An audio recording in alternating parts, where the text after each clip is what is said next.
Today, we are talking about the wireless HDMI kit from FIGEBNY. I'm not sure if I'm pronouncing that correctly, but that's my best guess. It's the S6 model, and it is basically an HDMI cable without the cable.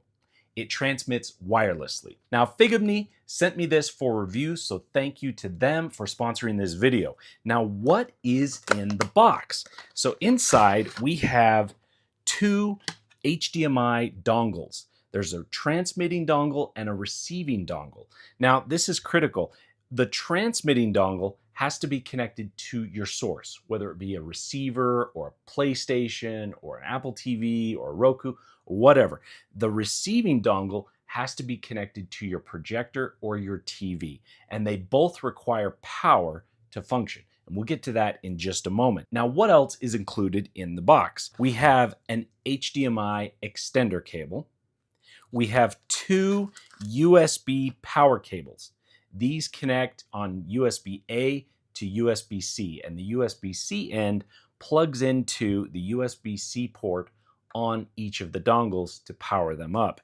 We also have, in addition to that, three adapters. We have an HDMI mini, an HDMI micro, and a USB-C. So in case you have a laptop, say, that doesn't have an HDMI port on it, you can connect it up to the USB-C port, and then you have an HDMI port that you can plug in the HDMI dongle. So there are a lot of options here between all of these adapters and all these cables.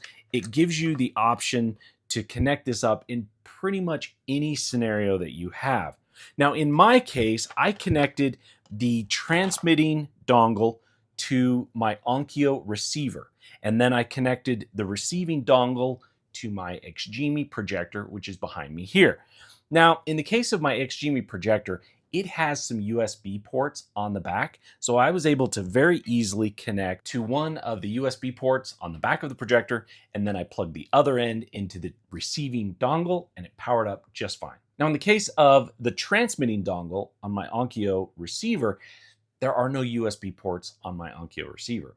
So what I had to do was use a charging brick, a USB charging brick, that I plugged into the power wall outlet behind the receiver, and then I ran this cable from that charging brick into the USB port on the transmitting HDMI dongle, and then it powered up just fine. Now, each of the dongles do have a blue light that lights up when they are operational and when they're powered up.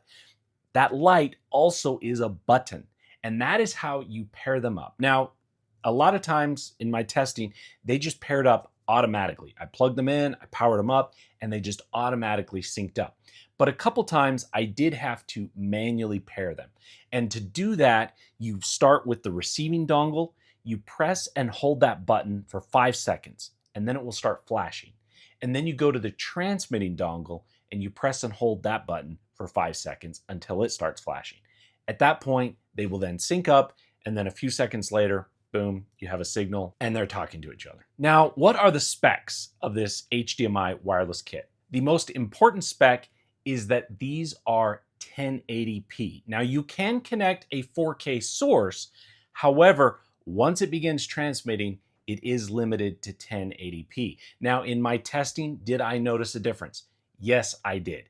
Here in my test theater, I have a Zudu media player connected up to my receiver, and I stream native 4K content through that Zudu media player. And I definitely noticed a difference when streaming that and viewing it over this HDMI wireless kit versus my fiber optic HDMI cable. With my fiber optic HDMI cable, I got native 4K content streaming on my projector. But with this wireless HDMI kit, it downgraded to 1080p. Now, if the fidelity and clarity of your picture is extremely important to you, you would need to use a cable. You would not be able to use a wireless transmitter. However, there are instances where 4K content is not required. Say you're giving a presentation in a conference room and you need to be able to connect your laptop to the projector and you don't want to run a cable across the room. In that case, this would be a perfect solution because you would be able to transmit that signal wirelessly across the room. Now, another thing to note is that the manufacturer told me that it is not compatible or recommended for use with gaming. Now, me being how I am, I definitely wanted to try it out anyways. So here in my test theater, I did connect up my PS5 to my Onkyo receiver and I played some Gran Turismo. And yes, I did notice a lack of clarity. There was a little bit of blurriness in the picture. It was not as clear as if I were using my fiber optic HDMI cable. So that is why the manufacturer recommends that you don't use it for gaming. Now, there wasn't any lag. The video responded immediately to all of my motions with the controller, so there was zero input lag. The issue was with the clarity of the image. Now, how far is this wireless system rated for? Well, it's rated for 30 meters or roughly 100 feet. Now, in my case, I was not able to test it at that extreme distance because I'm just not really set up to do that.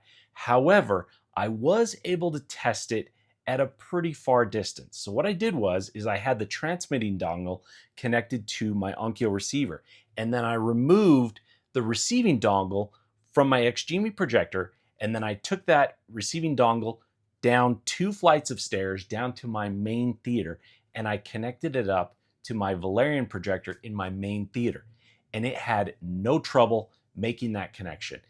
That's down 2 flights of stairs and from one end of the house to the other end of the house. So that kind of gives you an idea of how far that is and the fact that it's going through, a lot of materials in the house. It's not a clear, clear line of sight signal. There was a lot of stuff to interfere with it, and it had no trouble getting that distance at all. So if you're looking for an HDMI solution that doesn't involve a cable and a 1080p picture will work just fine for you, then this HDMI wireless kit will be an excellent solution for you to be able to make that connection over HDMI. It's very simple to operate. It's plug and play. You connect them up, you make sure they're powered up, and then they work. It's that easy. I will link to it in the description box. If you're interested, check that out. And as always, thanks for watching.